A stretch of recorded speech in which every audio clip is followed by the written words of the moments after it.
Good morning, beautiful people of the three C's of this podcast. We have Cleveland, Ohio, Columbus, Ohio, and Canada. And it turns out that Canada is significantly colder than the single-digit temperatures here in Ohio. This is the Chase Down Pod Ultimate Cleveland Show crossover. We've been in the works trying to make happen for a while. Very glad it happened today. There's no regular UCSS at 11. So we said, guys, let's see if this can work. If you're all free, let's do it. It did work, and now I'm thrilled to be joined by Justin Rowan and Carter Rodriguez of the Chase Down Pod. Guys, how you doing today in the frigid cold? Justin, I heard it's high of minus 13 in Quinnipiac. Yeah, it's not so great right here. Wind chill of minus 44 Fahrenheit. Fun fact for those, listening at home, minus 40 is where the two, metric system and imperial all come together. So minus 40 is minus 40 no matter what system you use. And luckily, we'll never, ever touch that. Just you. No. Guys, before we jump into a couple of different topics today, I was curious. I genuinely don't know the answer. And for anyone out there who doesn't already follow Justin and Carter on Twitter and follows the Chase Down Pod, I highly recommend doing all three. But how did the Chase Down Pod become a thing? And how did you guys become the official podcast of the Cleveland Cavaliers? All you, Rowan. All right. Well, we both were blogging for Fear the Sword at SB Nation for a while. My response to the decision as a childhood Cavs fan was, all right, I'm going to double down. I'm going to become more of a Cavs fan. I'm going to start blogging about this team all the time. And Fear the Sword at the time had kind of a rotating podcast where we would have the different writers come on and kind of talk. And eventually I ended up subbing in as kind of the full-time host. And we had the different writers roll in. And Carter joined me on the podcast many times, and we just had a lot of great chemistry. That podcast ended up ending after 2016. I don't know why. The championship made us quit. But after a few months of not podcasting, I was like, I really miss it. I want to start something up. So in 2017, started up the Chase Down with Carter. And then during the pandemic, actually, we got approached, from someone with the Cavs. They kind of, gave us the assurance that, hey, you're going to continue to be able to do the podcast, how you've been doing it. And, 4 years later, I guess that has remained true. Like, I think the podcast has kept that same heart and soul, the same kind of approach. And I like to think that we're getting better every year. Yeah, it was definitely a really special experience for us. Obviously, just getting to go to the games and pod live from Romo Fijo, getting well taken care of by the team is really cool. Going live on the Cavs YouTube channel and just getting to work with the team is obviously really, really special. But, ultimately, we just like talking Cavs. And let me tell you, McNuggets, writing is so much harder than talking. So much. So we were thrilled to leave the hard work behind and just yap. So if you haven't, what are you missing? Why not? Go check out the Chase Down Pod. Highly recommend it. But guys, let's dive into a few things today at the midway point of the season. And the Cavaliers do play at 3:30 against the Phoenix Suns. We'll have some post-game stuff after that today. But at the midway point, the Cavs are 35-6. They have the best record in basketball. I think any of us, even the most optimistic of Cavs fans, would have said this team has a chance to be really good in 24-25, but 35-6 on pace for a historical season. I'm not sure they're ready to take that jump yet. So, Carter, I want to start with you on this one. If you had to put your finger on, and the answer is probably some of both. So, granted, I'm going to make you choose a side here when it's partially on both. But do the players or the coaches get more credit for this incredible start to the season, considering they changed out the staff, but the roster for the most part is essentially what it was last year? Yeah, I mean, ultimately, I think if you're going to make me choose, I'm always going to go health. This team just didn't play together. I think the core four played in what Justin probably has these things memorized in the back of his skull at this point. It was like 21, 22 games that the top four guys all played in together. They've already eclipsed their minutes total by a mile this year. And more importantly than that, I just think the reality is, even when those guys were playing last year, I just don't think they were themselves. Darius obviously has kind of a lost season, but I think it's almost kind of been forgotten because he was able to rally for the postseason. Donovan Mitchell was just not a very helpful player the last 30 games of the year last year after his knee flared up. Like, I remember Justin and I having talks going to the postseason, is this just not even is this dead before it even starts? Because Donovan just is not himself. He was averaging 15, 16 points a game and not efficient. So even when they were on the floor, they weren't themselves. And, you compare that to this year where there's really been no major injuries, as I vociferously knock on wood. They're themselves. They are mostly whole. And I just think we all have memory of fish. Mike, like this team won 51 games 2 years ago. In kind of the first iteration with a lot less depth, a lot more fit problems. And I think the year we're getting this year, now, would I pick 70 wins or on pace for 70 wins halfway through the year? No, I wouldn't have. But I do think this year is kind of a continuation of that first year, which I just think got washed away by a bad playoff series against the Knicks, and then just a kind of a bad vibes year with a coach that I think the team clearly was ready to move on from, and a tidal wave of injuries. So I'm going to go players. I do think Kenny is the coach of the year, so I reject your hype, your here. But I just think it's not happening if the players aren't who they are and on the floor. Justin? Yeah, I agree with Carter. I'm going to put it on the players because, as he said, we were a 50-win team 2 years ago. I think last year probably would have been a step forward if they managed to stay healthy. Even just at the start of the year where Mitchell and Garland were both dealing with hamstring injuries. Garland had whatever was going on with his shooting hand. Jared Allen had the foot issue. Karis LeVert had a hamstring injury. They just came out of camp already dealing with soft tissue hell, baby. Yeah, they were in soft tissue hell. And when you start playing through that, some guys are sitting, other guys are playing through whatever they're dealing with. You're going to break down. And I think you saw that in that stretch where it was just Mitchell and Allen, where every single player that was available for that stretch ended up having some sort of issue down, the rest of the year. Max, Dean, Mitchell, all of them had Karis, all of them had, those hamstring injuries and soreness. But I also think the work that the players put in the offseason needs to get a lot of credit, because I don't think, even if you empowered Evan Mobley in the same way, I don't think from a skill and strength standpoint, his game was ready to take this kind of a load. You look at the physical transformation that Darius Garland has, gone through since last year. I think I heard in an interview recently, he's up 25 pounds from where he was last year. When you look at how much of a load foods go a long way, brother. It's very helpful. I'm a big fan of them. But I just think the physical transformation, the work they put in, the assessing of what's gone wrong in the past and putting in the work to be able to counter that, I think it's obvious, right? I'm sure Kenny, as part of the offseason plan, said, hey, these are things I'd like you to work on. But having that buy-in, especially coming off a year where things weren't going well, I think you always have to credit the players for, buying into what went wrong and executing the necessary steps to start to remedy that. I will go coaches, but I'm going to spin it because players is the right answer. Anytime, it's always the players.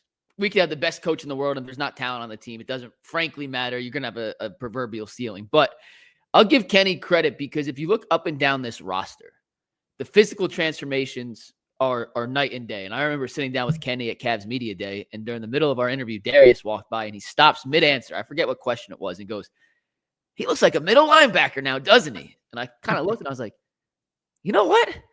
He kind of does. He kind of does. He's not Lou Dort.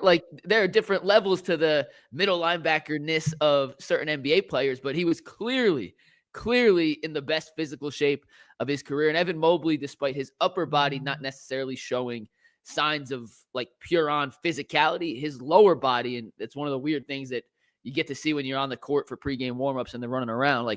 His lower body is significantly more sturdy than it had been in the past. And I think you could see that on the court.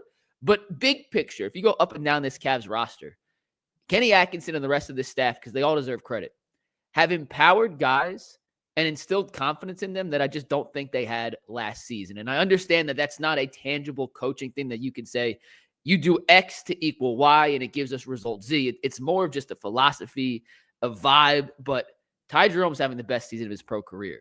Isaac Okoro was shooting before his recent comeback, and I know he's fallen down to earth, but he was second in the league at 49% from three, and he's struggling. I don't think the shoulder's fully healthy yet, but Caris LeVert, for the majority of this season, has gone from roller coaster Caris to the lazy river Caris, and lazy river Caris is the best version of Caris LeVert. Evan Mobley took the step forward. He found a way to unlock the offensive potential of these two bigs together, and the big-to-big passing, which we're going to talk about in a second, a different topic, has been a revelation. And I always poo-pooed the idea that Darius and Donovan couldn't play together, and those guys have maximized their value in the backcourt. So, yes, individually, the players deserve a ton of credit for making those steps forward in terms of their shooting, their efficiency, their finishing. But the coaching staff does deserve a ton of credit for giving them the confidence to take those steps. And as someone who, and Carter, please chime in on this, but shooting specifically, it's like 60% physical, 40% mental. And the fact that all of these guys are shooting out of their minds, like whatever Kenny's doing, like give him the Nobel Peace Prize. I need it. The one thing that I think Kenny really deserves credit, and this is one thing that I don't see talked about a lot, is, we spent this whole summer with a ton of noise about how this roster isn't good enough. The structure of it at a fundamental level doesn't work. The two big pairing needs to be broken up. The two guard pairing needs to be broken up. And what I think Kenny deserves maybe more credit for than anything is wanting the roster he signed up for. Great point. It became very, very clear to me at Media Day that he was like, what is everyone talking about? like, what do you mean? Like, why would I want less ball handling? Why would I want less rim protection? Like, it was very clear, like, that the way that the league viewed this team and the way the league viewed this roster, where, Borrego and Atkinson are clearly both the candidates that are waiting on the Cavs before they go looking elsewhere. Like, the league clearly thought higher of this roster than maybe the rank and file fans did. And like, that's really reflective in how Kenny has coached this team. He hasn't coached them in a way that's like the idiosyncrasies of the two bigs and the two guards are a thing that he has to deal with.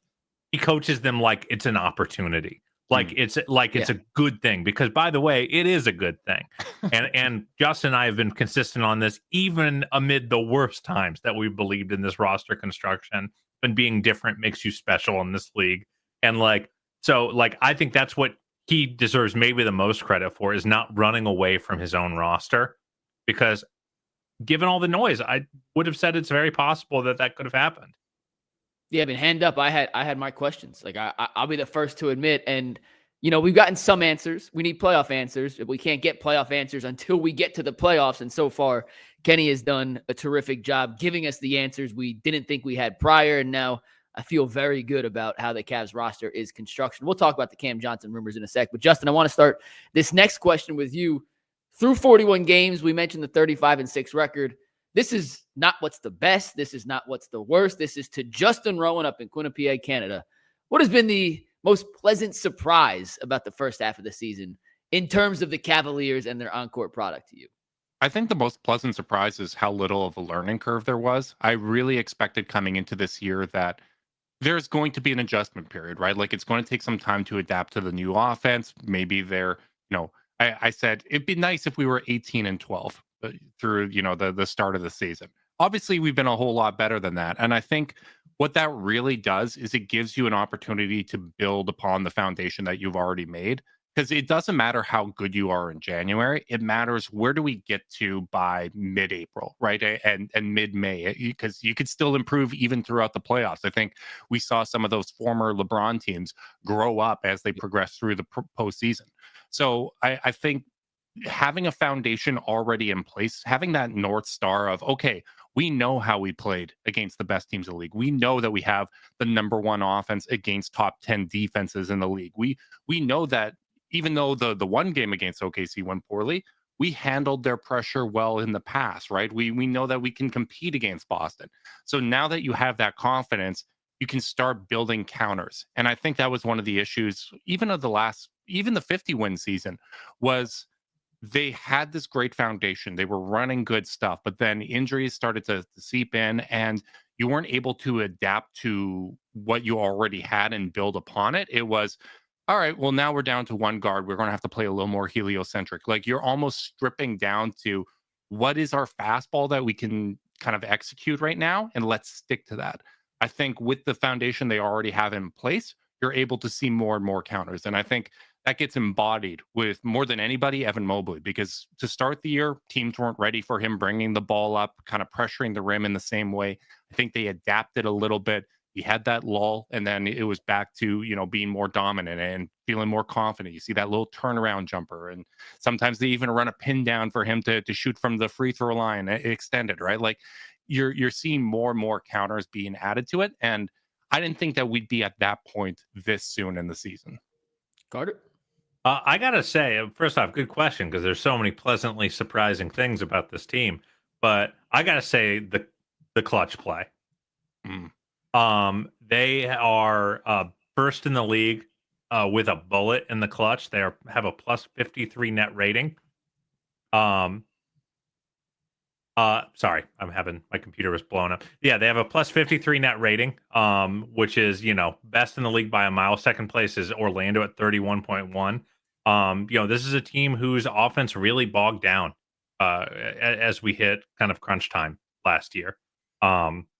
They just kind of would really, really, really slow down. A lot of isolation play, a lot of just high pick and roll with a static offense, and like they are just scoring every time they need a bucket. And obviously Darius has been the catalyst to that. But like a 154 offensive rating in 47 minutes of clutch time is just bananas, man. And I do think it's kind of the differentiator. And in a lot of ways, it's what makes me the most confident that this is going to translate into the postseason, because, it's no disrespect to say that, like, it's just a lot easier to score in February than it is in May. But the clutch close games down the stretch are the closest approximation of playoff basketball we get in terms of intensity, physicality, etc. So if you're worried about how the playoff offense is going to hold up, I'd really recommend you watch all of the clutch minutes so far this year, and you've seen that the Cavs have just consistently gotten they've not just scored, because this can get noisy in only 47 minutes statistically, but they've scored via a lot of different routes, and they're generating easy looks. And it's really hard to generate easy looks in the clutch. What was that, Justin? I said, and importantly, they're doing it with two bigs on the court, right? That was going to be one of the questions of, hey, they're going to play their 18 minutes together, but when you're playing against the Boston, is it just going to get too bogged down if you have both bigs out there? And I think watching how the Cavs play is an education on, modern basketball in a lot of ways. Because I think a lot of people kind of reduce spacing to, okay, the Houston Rockets with James Harden. You have three shooters standing. You have one guy setting a screen and one ball handler, where spacing really can be generated by movement, right? It's positioning on both ends of the court, how you cut, when you cut, and how hard you cut. Those Golden State Warriors had several non-shooters or not great shooters on the court at many times, right? Like, they had traditional bigs in Ezeli, Bogut, and all these other guys, right? They had Draymond, who wasn't a consistent shooter outside of 1 year, Andre Iguodala, Leandro Barbosa. Like, Sean Livingston wasn't a three-point shooter, right? But even though they had two non-shooters or poor shooters on the court a lot of the time, the movement, the structure, and just the understanding of where to be and how to fill those lanes created spacing.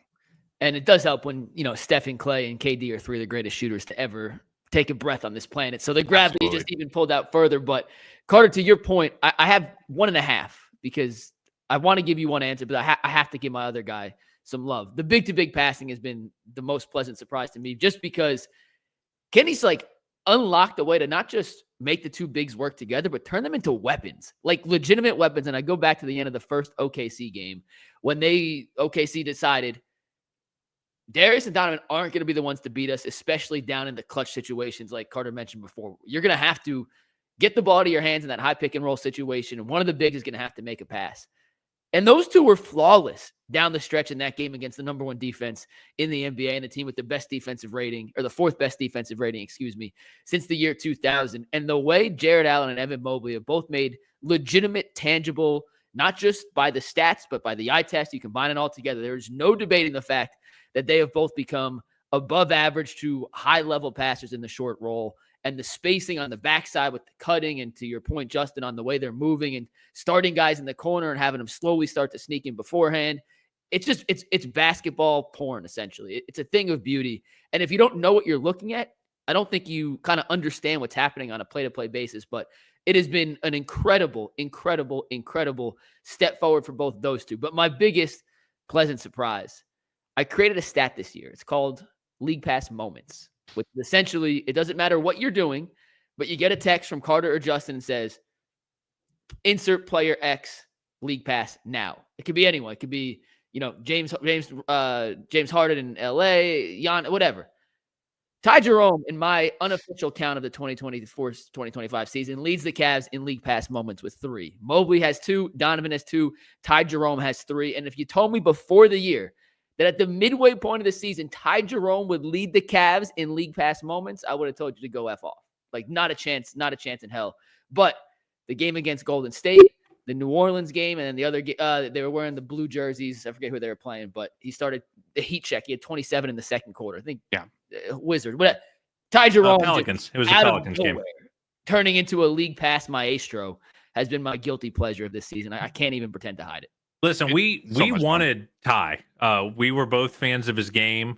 We thought, like, especially with that small backcourt, like a big, 6'4", 6'5" point guard would be a complementary pairing. We knew he had some off the dribble shooting juice after he absolutely cooked the Cavs as a Golden State Warrior in Cleveland with every other Warrior resting. And he won them that game. I just don't think we saw this coming. I don't think we saw like 3 steals per 36 minutes. And he also just has like, I think I've said this a lot on our show. It's just like, he's just a nasty player. Yeah. He digs his elbow into you as he turns the corner. If you're about to beat him off the dribble, maybe he just shoves you, and like, I do think, this is a team of nice young men. And it is valuable to have an asshole. And I think Ty kind of plays like an asshole. Yeah. And Max and George, like I think Kobe kind of acknowledged too, coming off that Knicks series, that, hey, we need shooting and we probably need a little bit of grit. So I don't think it's any coincidence that all 3 of those guys are bringing that to the table. I got one quick Ty Jerome story before we move on to this Cam Johnson thing, but Ty, super friendly in the locker room. He definitely has a little bit of an edge to him, but after one of his crazy performances, someone tweeted out that his nickname on Pro Basketball Reference was Milk. And I saw that. I've been wondering about this for years, bro. So I asked him, I said, Ty, so this was not that game. So this was the next game. I forget who they played, whatever. He had a fine game, but wasn't a League Pass moment game. I went up to him and I'm like, Ty, have you seen your Pro Basketball Reference page lately? And he's like, I don't look at that stuff. Why? I'm like, well, it says your nickname's Milk. He goes, what the insert word? The only word that we're not allowed to say on this show, insert. He's like, what do you mean? I show him my phone. He goes, never once in my life have I been called Milk. Never once in my life have I heard someone call me Milk. I have no idea where that came from, but please don't ever call me insert word. I can't say Milk. And I was like, all right, done. Easy. So I don't know where it started, but yeah, Ty, yeah, good dude. Don't call him Milk. Let's just put it at that. We got some Cam Johnson rumors I want to touch on here real quick, guys. Before I show you some fan submitted trades and the latest in the Cam Johnson sweepstakes, Justin, real quick, because I know you got to leave in 12 minutes, so we'll make this quick around the horn. Do the Cavs need Cam Johnson, or would it just be a luxury in your mind?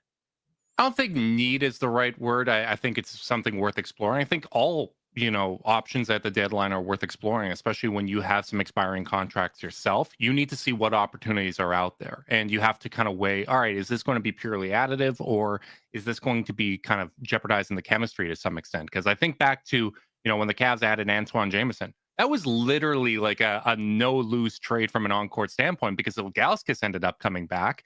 But, it trying to integrate that piece, everything just felt funky for the rest of the year. So I think he would certainly help from a length and shooting standpoint. I think he wouldn't necessarily help in kind of some of those areas of concern where people are like, there's sometimes when they're being ball pressured with length, can they beat that? He's not really one of those tall initiators from the perimeter, but I do think having someone with length, with kind of that shooting touch, and depending on who you're giving up, kind of giving you some depth in the front court when you have such depth and a variety of options in the backcourt, it could potentially help balance the roster. Yeah, I'm kind of, I don't know, man. I'm kind of in no man's land with Cam. I think he'd help. I think, something I've talked a lot about, if you listen to our podcast, is pumpkin insurance. In the postseason, a lot, you're going to have a few role players that just turn into pumpkins. So like you need like high level dependable role players that aren't going to do that. We saw last year, they had 2 or 3 guys that just they just can't play. Yeah. With the stars not playing to their level in the form of Darius, then obviously Jarrett was just hurt. It just became too much to overcome. So I think adding another Strus level role player that I feel like I can really count on to help, even if the shot isn't perfect. I think there's value in that. I agree with Justin though, in the sense he's not adding a crazy dimension they don't already have. I think what he's doing is adding a more consistent and polished version of the things that they have. Niang, but with a little bit more defense. Yeah. Wade, but with a little bit more shooting. He's kind of an amalgamation of all these guys' strengths, without taking as much off the table at an individual level. Yeah, I like Cam Johnson. I don't think it's a need because it doesn't solve some of the other issues. It's not a plug-in one and now everything's fixed, but you have a lot of guys with replicable skill sets on the bench that aren't 6'8" and don't shoot 42.5% from three. I was on volume. Cleaning the glass the other day. He's in the 87th percentile in overall 3-point shooting, and he's got the size. If you can get Cam, I think you explore all those options, but I don't think it's if they don't end up with Cam Johnson, it's, oh my God, the Cavs are have no chance anymore. It's a very good one big benefit with him that isn't really discussed is cost control. He's a great contract. Great contract. It's 2-3. I think he's got 2 years after this one. Correct. At a pretty reasonable number. Some people will see that number and be surprised, but just remember, cap's nuts and going up every year.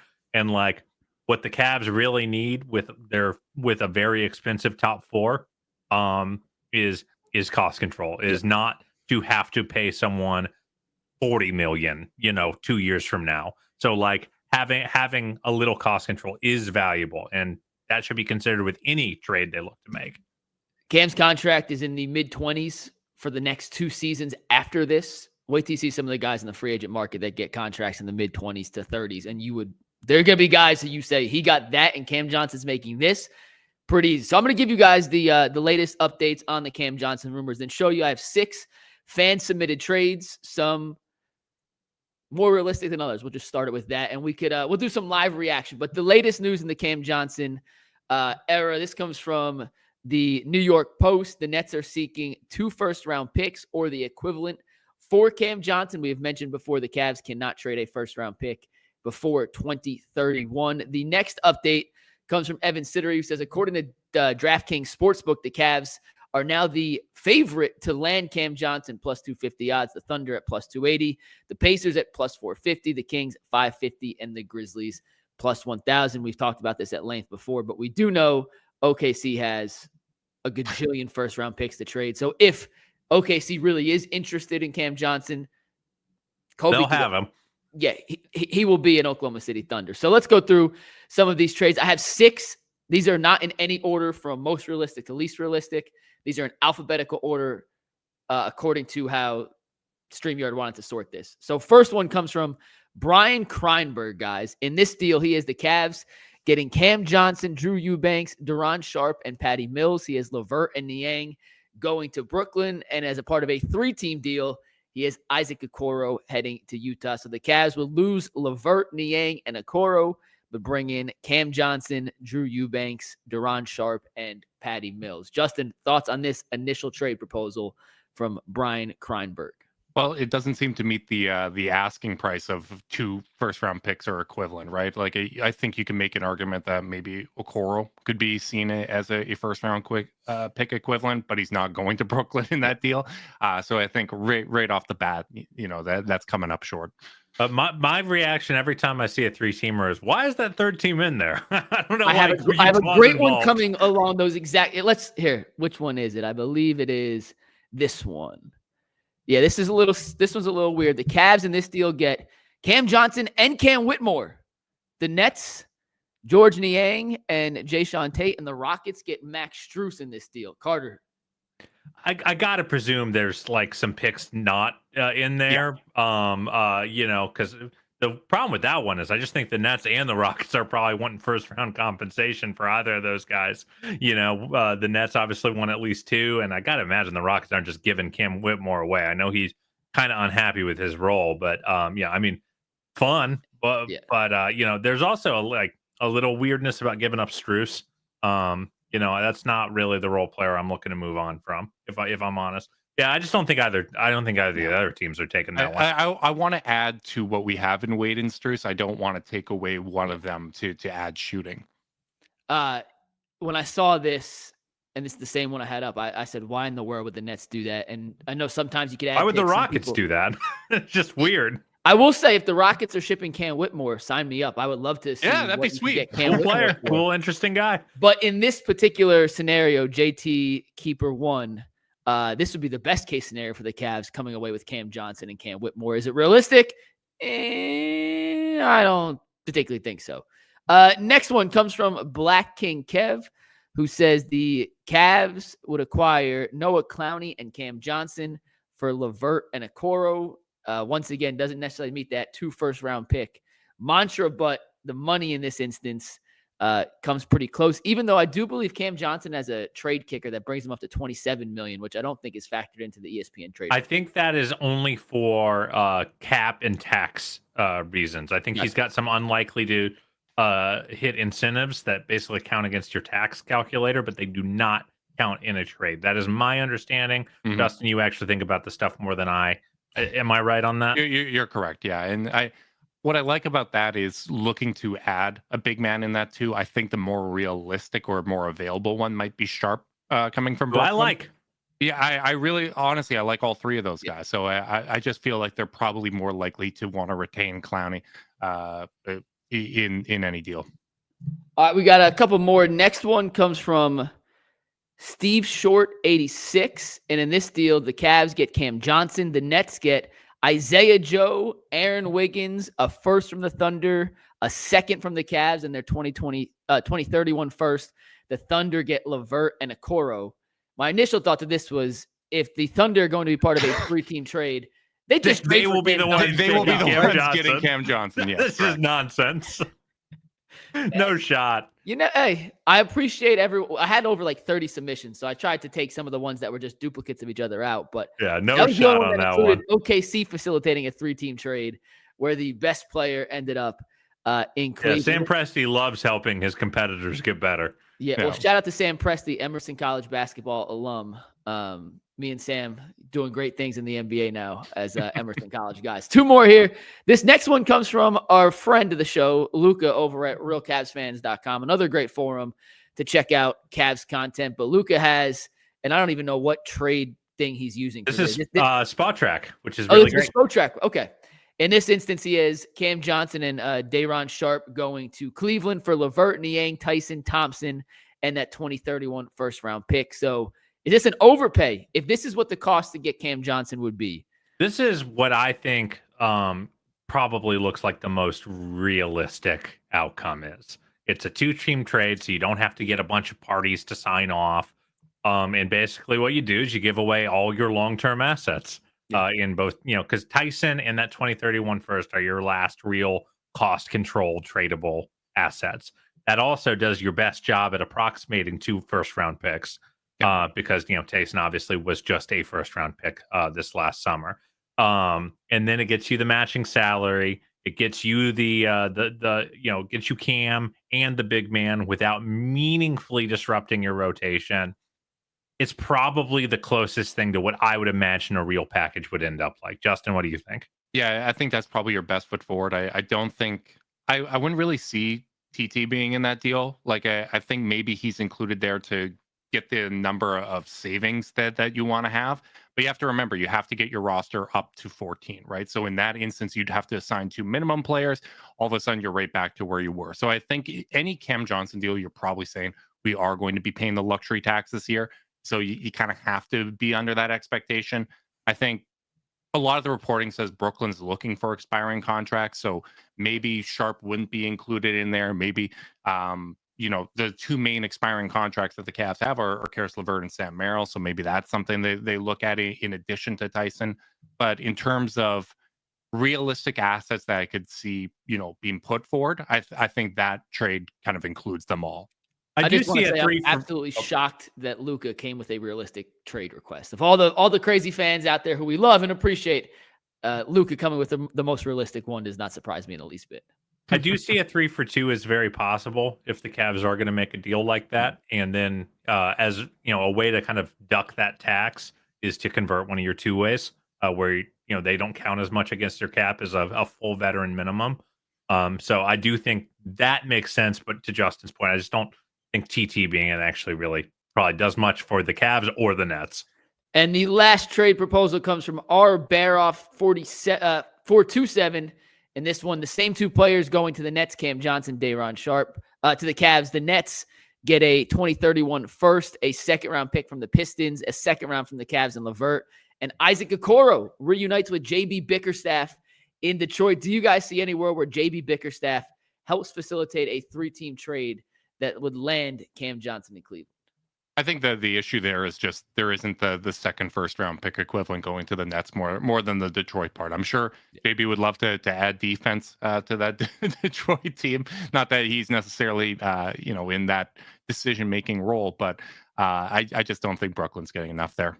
Yeah, the problem that I have with any like Karis Okoro combo going out is all of a sudden you do lose a lot of perimeter juice, and guard defenders, guard initiators, etc. Because if you're holding on to a guy like Niang and that kind of deal, then it's like, all right, well now, and you add Sharp, now you're adding like you have like 6 front court players that need minutes very, very quickly, and all of a sudden you get a little thin on the perimeter. So yeah, I definitely like the RCF submission the most, and I think it's the closest to reality as well.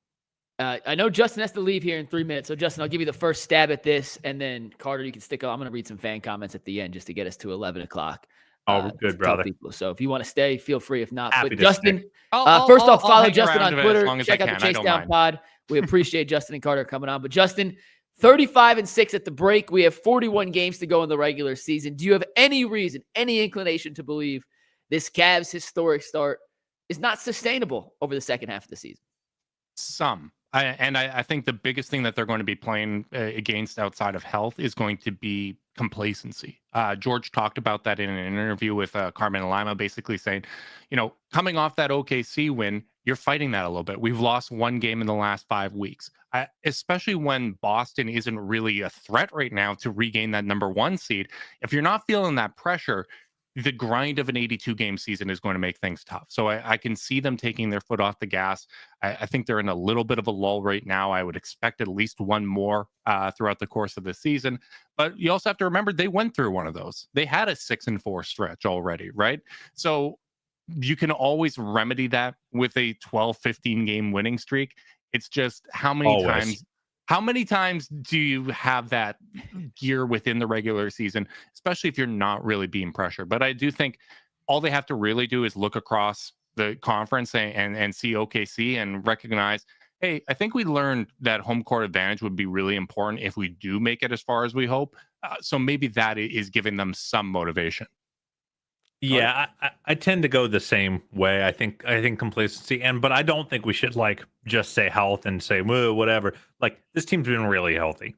Obviously Max exception there, but everyone else has been very, very healthy. And most teams go through a stretch where they're missing 1 or 2 really important, top 6 rotation guys, and that means it's going to be hard to get to 70. I mean, I just pulled up Cleaning the Glass, who kind of do an expected wins based on your point differential and all that stuff. And they have the Cavs at 63.5 wins.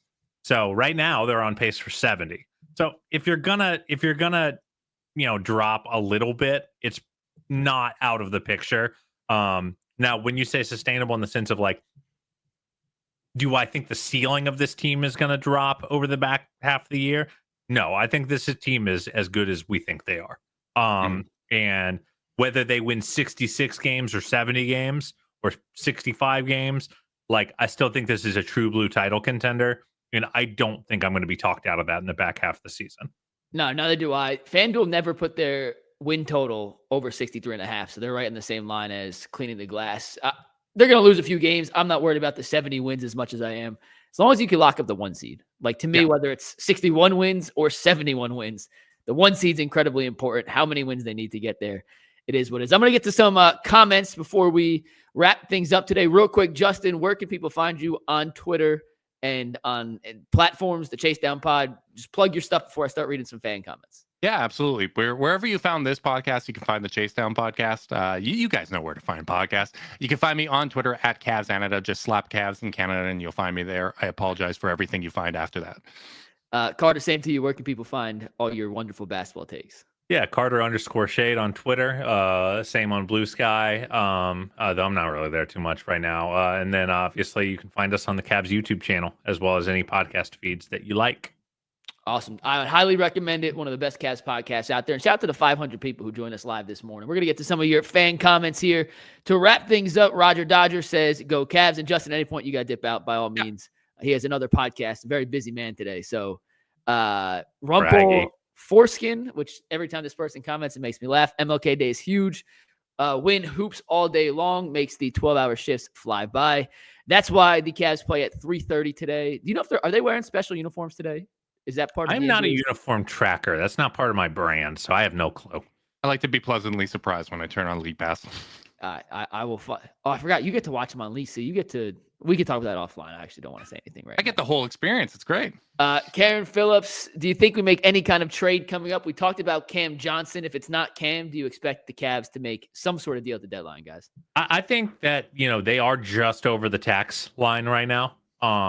And it's going to be challenging to duck it, but I do think they probably will either want to go a little bit closer to that first apron or try to get under it. I think probably the worst place to be is right over the line where you're paying the tax, but you're not really getting any benefits of being a taxpayer team. So it's like, I think they'll either look to add or look to cut, whether that's via trade or by the buyout market. Yeah, chilling on the beach or going swimming is great. You don't want to just be sitting there with your toe in the water all day. Yeah. Joel Ward says they're dominating this pod. Ooh, I don't think he's saying it in a nice way. I think he thinks we're boring. The little sleepy emojis. I get that. I'm long-winded. I know that's my bad, guys. I thought that was a fan of this. Oh no. I think Joel much prefers the McNuggets energy, and that's okay. That's fine. I like constructive criticism. I missed that. See, when you're on StreamYard, these comments in the corner are very small. You don't get to see all the things. What do you guys think of the Jericho Sims trade? I'm gonna be honest. I did not know Jericho Sims got traded. No, he said a Jericho Sims trade. I think he's asking if we should trade for him. Oh, and I don't think Jericho Sims is very good. As you can see, these things are tiny on the side. I can't even read with my all good, brother. So Jericho Sims. I don't think he's very good at basketball. So no thank not a huge fan of Jericho Sims. All right, here's a good one. How about this? It's the Chase Down Boys with 3 exclamations. I can read that one. Shout out. That's a nice counter. Boys. That's a nice palate cleanser for compared Maybe to Joel. You can't rule that out. It's possible. Marty Young, I like this group with 2 thumbs up. S. Enrique says DG going for 40 today. With Phoenix's lack of perimeter defense, this is a game where Darius Garland, I think, has a chance to run wild. Well, I would agree with that, but looking at kind of this recent stretch, some of the teams we struggle against, like Atlanta, Indiana, those are bottom 10 defenses. When we go through against the Minnesota Timberwolves that were 5th in defense with a ton of length with Anthony Edwards and 3 guys over 6'10", we had no problem scoring on them. So who knows? Maybe they're going to bait us into our worst habits. But I agree, they should have an opportunity here to score well, and I think there's probably still some taste of that OKC game in their mouth, so maybe they come out guns blazing. Well, let me tell you, an afternoon tip on the East Coast for a team from Phoenix, better play in favor of the Cleveland Cavaliers. Last comment here comes from Devontae Broom. If we can't get Cam, I'd go after Oubre Jr. or even Kuzma, anything but Okoro or Niang in the playoffs. Take the second part out of that. Oubre Jr., Kuzma, any interest whatsoever? No, I don't think Philly's going to try to help the Cavs in any way with Oubre. Kuzma just doesn't land for me. You talk about disrupting chemistry. I can't go that route. And I will say about Okoro, he was hurt in that Knicks series. Last year obviously didn't go well. He was kind of being sat in the corner, wasn't being used as a screener, and some of the stuff we saw this year when he was really effective. I do think it's worth noting in that series, Paolo Banchero shot 28% when he was guarded by Okoro. That was absolutely crucial in Game 7. That was really, really important when Jared Allen was out. So I think when you look at someone like Lou Dort, who didn't have an outside shot and turned himself into a shooter, we have a pretty extensive track record of Okoro shooting well over the last 3 years. I would be hesitant to give up so early on a 23-year-old that's the same age as Evan Mobley. Very good point. Kuzma, I'm interested in, but man, the numbers are ugly.